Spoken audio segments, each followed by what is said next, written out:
cutting carbs. You eat a whole lot of food over the weekend and now you feel absolutely awful about yourself. You go straight to YouTube and search how to lose weight fast. Some fitness influencer pops up telling you that carbs are the devil and you need to cut them out completely. You think, all right, let's try this. After 1 week, you step on the scale and see that you lost 10 pounds. You're super excited, convinced you've learned the secret to weight loss. But then you look in the mirror and absolutely nothing changed. You still look exactly the same. So what the hell happened here? Your muscles store carbohydrates as glycogen, and every gram of glycogen holds about 3 to 4 grams of water with it. When you suddenly stop eating carbs, your body burns through all its glycogen stores for energy, and all that water gets flushed out with it. So congratulations. You didn't lose 10 pounds of fat like you thought. You lost about 9 pounds of water weight and just maybe, 1 pound of actual body fat. Now don't get me wrong, you will eventually lose real weight if you stick with it, but by cutting out an entire food group, you're making this process so much harder than it needs to be. Counting calories. Alright, let's get nerdy for a second. What the hell is a calorie anyway? Technically, a calorie is the energy needed to increase the temperature of 1 milliliter of water by 1 degree Celsius. That's a tiny amount of energy. When we talk about food calories, we actually mean kilocalories. That's 1,000 of those tiny calories, but everyone just calls them calories because we're lazy like that. Here's the bottom line. Your body is basically a biological calculator. Eat more calories than you burn, you gain weight. Eat fewer calories than you burn, you lose weight. It's that simple. You could literally lose weight eating nothing but donuts if you stayed under your daily calorie needs. Would I recommend it? Hell no. You'd feel like garbage and be missing essential nutrients. But the math still works. So how does it work? First, you estimate how many calories your body needs each day to maintain its current weight. This varies based on how active you are, your age, gender, height, and weight. A 25-year-old construction worker is going to burn way more calories than a 45-year-old office worker, obviously. Then you create a deficit. You consume fewer calories than your body needs in a day. For example, if your daily expenditure is 2,500 calories per day, you decrease it by 500, eating only 2,000 calories. Think of it like this. If your car needs 10 gallons of gas to run all day, but you only put in 8 gallons, it's going to have to use its reserves. With your body, when you eat fewer calories than you need, your body starts burning stored fat for energy. Eat about 500 calories less each day for a week, and you could lose about 1 pound. You can use apps like MyFitnessPal to track everything you eat and drink. Sounds simple, right? Well, here's where it gets complicated. The biggest problem with calorie counting is that calories don't tell you the whole story. They don't tell you about the overall quality of your diet, the nutrients you're getting, or how full different foods make you feel. For example, 100 calories from half an avocado has a completely different nutritional value than 100 calories from half a chocolate bar, even though the energy amount's exactly the same. One's going to keep you satisfied and give you healthy fats, the other's going to spike your blood sugar and leave you hungry again in an hour. Plus, many people find calorie counting overwhelming, too difficult, or just plain time-consuming. Having to weigh and measure everything you eat can turn eating into a math problem, and that's not sustainable long-term for most people. And here's something really important. If you have a history of eating disorders or find that focusing on numbers makes you anxious or obsessive about food, calorie counting might not be the right approach for you. Ultimately, whether calorie counting works depends on what works best for you. Some people love the structure and data, others find it restrictive and stressful. The best diet is the one you can actually stick to. Exercise. Exercise is a great way to increase the caloric deficit that we talked about in the last section. There's a lot of things that qualify as exercise. You could play sports, lift weights, do calisthenics, ride a bike, the list continues. But I'm going to focus on 2 of the main cardio exercises you can do, running and walking. So running or walking, which one should you choose? You might not know this, but walking and running burn roughly the same calories per mile. Running just gets you there faster. Most people can sustain walking way longer than running. You're way more likely to stick to a 45-minute walk while listening to a podcast than a 20-minute high-intensity sprint session that leaves you dying on the floor. And let's be real about what actually happens when people start those intense workout routines.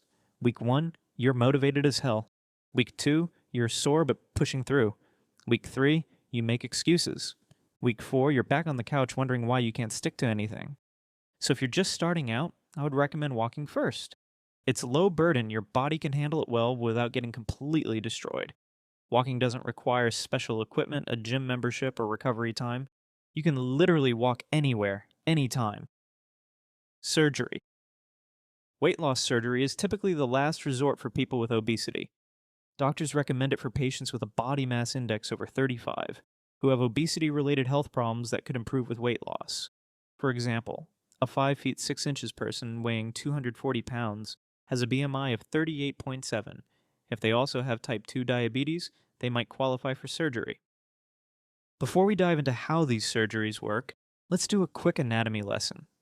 Your stomach has 5 main parts: the cardia at the top where food enters, the fundus, which is that upper curved part, the body in the middle, the antrum at the bottom, and the pylorus where food exits. A gastric bypass works in this way. The surgeon creates a small pouch at the top of the stomach. This pouch is about the size of an egg and becomes your new, smaller stomach. It fills up quickly, so you feel full after eating a small amount. The small intestine is cut and rerouted. Food goes from the small stomach pouch directly into a lower part of the small intestine, bypassing the rest of the stomach and the first part of the intestine. Because part of the digestive tract is bypassed, the body absorbs fewer calories and nutrients from the food eaten. The surgery also changes gut hormones, reducing hunger and improving blood sugar control. A sleeve gastrectomy is simpler. It's all about making your stomach smaller. The surgeon removes most of your stomach, especially the large curved part. What's left looks like a narrow tube or sleeve.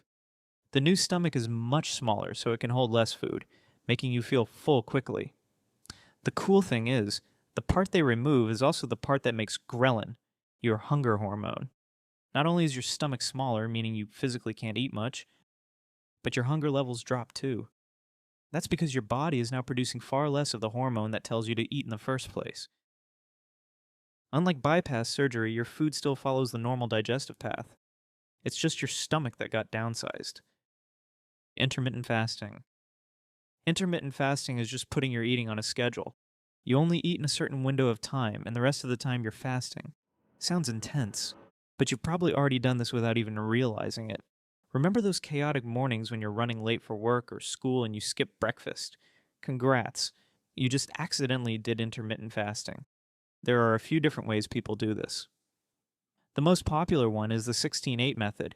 You fast for 16 hours and eat during an 8-hour window. A typical eating window might be 12 p.m. to 8 p.m. So you skip breakfast and have lunch, maybe a snack, dinner, and then you're done for the day. Then there's the 5 and 2 method, where you eat normally for 5 days of the week and fast for 2 days. And if you're feeling really adventurous, there's alternate day fasting where you eat one day and fast the next. That one sounds absolutely miserable to me, but hey, some people are into it. During your fasting window, you can drink water, black coffee, or tea. Basically anything with 0 calories. The moment you add cream to your coffee, you've technically broken your fast. Sorry, but rules are rules. One reason that intermittent fasting leads to weight loss is you end up eating fewer calories overall. If you have less time to eat, you're probably going to eat less. When you eliminate breakfast and can only eat from noon to 8 p.m., you literally have fewer opportunities to shove food in your mouth. Unless you're some kind of eating machine who can pack a full day's worth of calories into 8 hours, you're naturally going to consume less. But wait, there's more. When you fast, your body goes through some pretty cool changes. Your growth hormone increases, which helps preserve muscle mass and burn fat. Meanwhile, your insulin levels drop, and this is huge. Think of insulin as your body's storage manager. When insulin is high, which happens when you eat, especially carbs, insulin is basically screaming, "Store everything as fat." High insulin levels tell your body to lock away fat and refuse to let it go. It's like your fat cells have a bouncer that won't let anyone leave the club. But when you fast and insulin levels drop, that bouncer takes a break. Your body can finally access its fat stores for energy. It's like your body switches from storage mode to burning mode. Pretty cool, right? There's also this thing called autophagy. It's basically your cells doing spring cleaning. During fasting, your cells start getting rid of damaged or old components and recycling them to make new, healthy ones. People also report increased mental sharpness during fasting. Some say they feel more focused and alert. But remember, intermittent fasting isn't magic. It's not going to override the laws of thermodynamics. If you fast for 16 hours and then spend your 8-hour eating window demolishing pizza, ice cream, and beer, you're still going to gain weight. The biggest advantage of intermittent fasting is that it's simple. You don't have to count calories, measure portions, or eliminate entire food groups. You just have to watch the clock. For some people, that's way easier than trying to track every single thing they eat.